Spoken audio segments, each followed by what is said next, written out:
2 নম্বর point, জাকাতুল ফিতর কি দ্বারা ফরজ করা হয়েছে এবং এর পরিমাণ কত? কি দ্বারা ফরজ করা হয়েছে এবং এর পরিমাণ কত? সহিহুল বুখারী আপনি খুলুন, 1508 নম্বর হাদিস। আন আবি সাঈদ খুদরি রাদিয়াল্লাহু আনহু قال, আবি সাঈদ খুদরি রাদিয়াল্লাহু আনহু বলেন, কুন্না নুতিহা ফি জামানিন নবী সাল্লাল্লাহু আলাইহি ওয়াসাল্লাম সাআম মিন তাআমিন। আমরা রাসূল সাল্লাল্লাহু আলাইহি সাল্লামের যুগে, রাসূল সাল্লাল্লাহু আলাইহি সাল্লামের জামানায় এক সা পরিমাণ খাদ্যদ্রব্য দ্বারা যাকাতুল ফিতর আদায় করতাম। কয় সা? এক সা। কার যুগে? রাসূলের সময়। আবু সাঈদ খুদরি রাদিয়াল্লাহু আনহু বলতেছেন। এরপর সহিহুল বুখারী আপনি খুলুন, 1510 নম্বর হাদিস। আন আবি সাঈদ খুদরি রাদিয়াল্লাহু আনহু قال, আবি সাঈদ খুদরি রাদিয়াল্লাহু আনহু তিনি বলতেছেন, কুন্না নুখরিজুহু ফি আহদির রাসূলুল্লাহ সাল্লাল্লাহু আলাইহি ওয়াসাল্লাম ইয়াউমুল ফিতর সাআন মিন তাআমিন। আমরা রাসূল সাল্লাল্লাহু আলাইহি সাল্লাম এর জামানায় ঈদুল ফিতরের দিন এক সা পরিমাণ খাদ্যদ্রব্য দ্বারা যাকাতুল ফিতর আদায় করতাম। কয় সা? এক সা পরিমাণ খাদ্যদ্রব্য দ্বারা যাকাতুল ফিতর আদায় করতাম। কার যুগে? রাসূলের যুগে। এরপর রাসূল মৃত্যুবরণ করলেন, আবু বকরের যুগ আসলো। আবু বকর রাদিয়াল্লাহু আনহু মৃত্যুবরণ করলেন, ওমরের যুগ আসলো। ওমর চলে গেলেন, উসমানের যুগ আসলো। উসমান চলে গেলেন, আলী রাদিয়াল্লাহু আনহুর যুগ আসলো। আলী রাদিয়াল্লাহু আনহু চলে গেলেন, ওমর বিন আব্দুল আজিজের যুগ চলে আসলো। ওমর বিন আব্দুল আজিজ চলে গেলেন, উমাইয়া খেলাফত চলে আসলো। উমাইয়া খেলাফতের দ্বিতীয় শাসক, দ্বিতীয় খালিফা যখন মুআবিয়া রাদিয়াল্লাহু আনহু যখন খেলাফত গ্রহণ করলেন, তখন তিনি হজ বা উমরার জন্য তখন তিনি মদিনায় চলে আসলেন। হজ বা উমরার জন্য তিনি সফরে চলে আসলেন এবং খুতবা দানের জন্য এরকম মেম্বারে দাঁড়িয়েছেন। আবু দাউদের 1616 নম্বর হাদিস খুঁজলে আপনি পেয়ে যাবেন। এই 1616 নম্বর হাদিসের মধ্যে বলা হচ্ছে, আবু সাঈদ খুদরি রাদিয়াল্লাহু আনহু বলতেছেন যে আমরা রাসূল সাল্লাল্লাহু আলাইহি সাল্লামের যুগে ছোট বড় ছেলে মেয়ে সকলের নিকট থেকে এক সা পরিমাণ খাদ্যদ্রব্য দ্বারা আমরা যাকাতুল ফিতর আদায় করতাম। এরপরে আল্লাহ রাসূলের মৃত্যু পর্যন্ত এই নিয়মই আমাদের মধ্যে ছিল। এরপর যখন মুআবিয়া চলে আসলেন, মুআবিয়া হজ বা উমরার সফরে এসে তিনি এইরকম মেম্বারে অবতরণ করলেন এবং তখন তিনি একটি কথা বললেন। তখন তিনি কি বললেন? বলা হচ্ছে যে, ইন্নী রাআ আন্না মুদাইনে মিন সামরাইশ শাম তাআদিলু সাআন মিন তামরিন। তখন তিনি বললেন, ইন্নী রাআ, আমার ধারণা, আমার মনে হয় এইরকম যে সিরিয়ার 2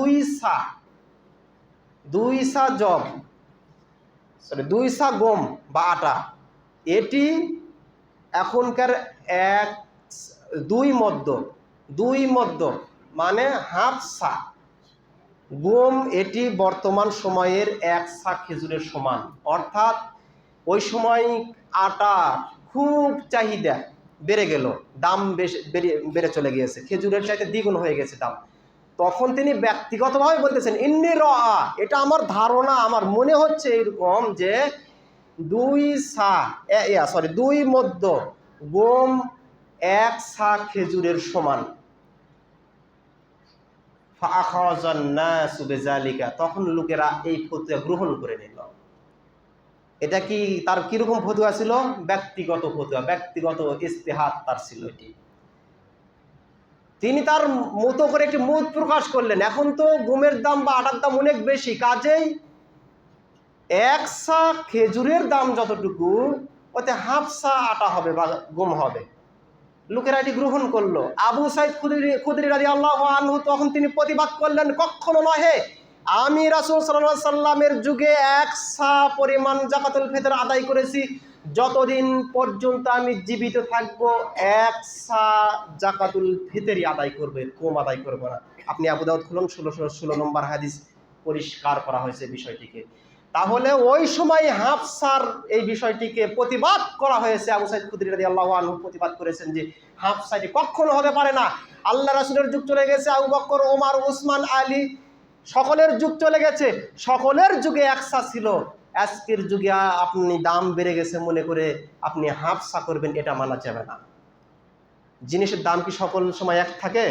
আল্লাহ রাসূলের সময় যে খেজুর, গম, জব, কিশমিশ এগুলো দ্বারা যে জাকাতুল ফিতর আদায় করা হচ্ছে, সবগুলোর দাম কি একই ছিল না 19 কুড়ি ছিল?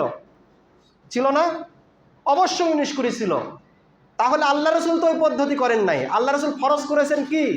ফারাজ রাসূলুল্লাহ সাল্লাল্লাহু আলাইহি ওয়াসাল্লাম জাকাতুল ফিতর সাআম মিন তাআম। আল্লাহ রাসূল একসা পরিমাণ খাদ্যদ্রব্য দ্বারা জাকাতুল ফিতর ফরজ করেছেন। এখানে আপনি খণ্ডন করব কি দিয়ে? ওই যদি আপনি মুআবিয়ার যদি হুকুম মানেন, মুআবিয়ার যদি ইজতিহাদ যদি আপনি মানেন, তাহলে আপনাকে বলবো আজকের বাজারে বর্তমান চালের বাজার সর্বনিম্ন মনে করেন 50 টাকা, সর্বনিম্ন খেজুর মনে করেন 450 টাকা।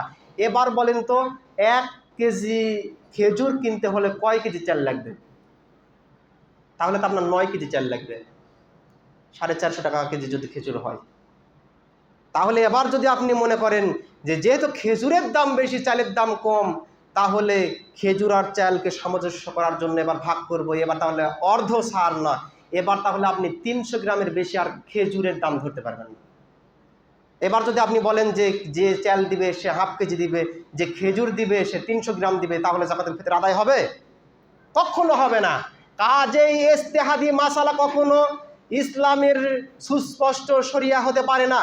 যেখানে ইসলামের সুস্পষ্ট কোনো বিধান নাই সেখানে কারো ইজতিহাদ আপনি মেনে চলতে পারেন, কিন্তু যেখানে সুস্পষ্ট বিধান আল্লাহ রাসূল দিয়ে দিয়েছেন, সাহাবায়ে কেরামেরা মেনে চলেছেন একসা, সেখানে অর্ধছা এটি কখনো মানা সম্ভব নয়। এক সাই আদায় করতে হবে, এটাই রাসূলের সুন্নাহ ছিল, সাহাবায়ে কেরামদের এটাই সুন্নাহ ছিল। এক সাই আদায় করতে হবে, অর্ধ ছা নয়। খাদ্য দ্রব্য দ্বারাই করতে হবে, টাকা দিয়ে নয়।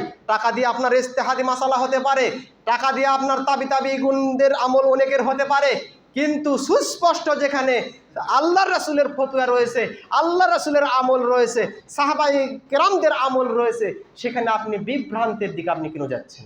সুবিধাবাদীর জন্য? কখনোই নহে।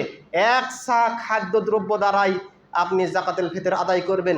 আপনি ধনী মানুষ যদি বলেন যে আমি চাল দিব না, আমি খেজুর দিব, আপনি খেজুর দেন, কোনো সমস্যা নেই। খাদ্যদ্রব্য যে কোনোটি দিয়ে আপনি জাকাতুল ফিতর আদায় করুন।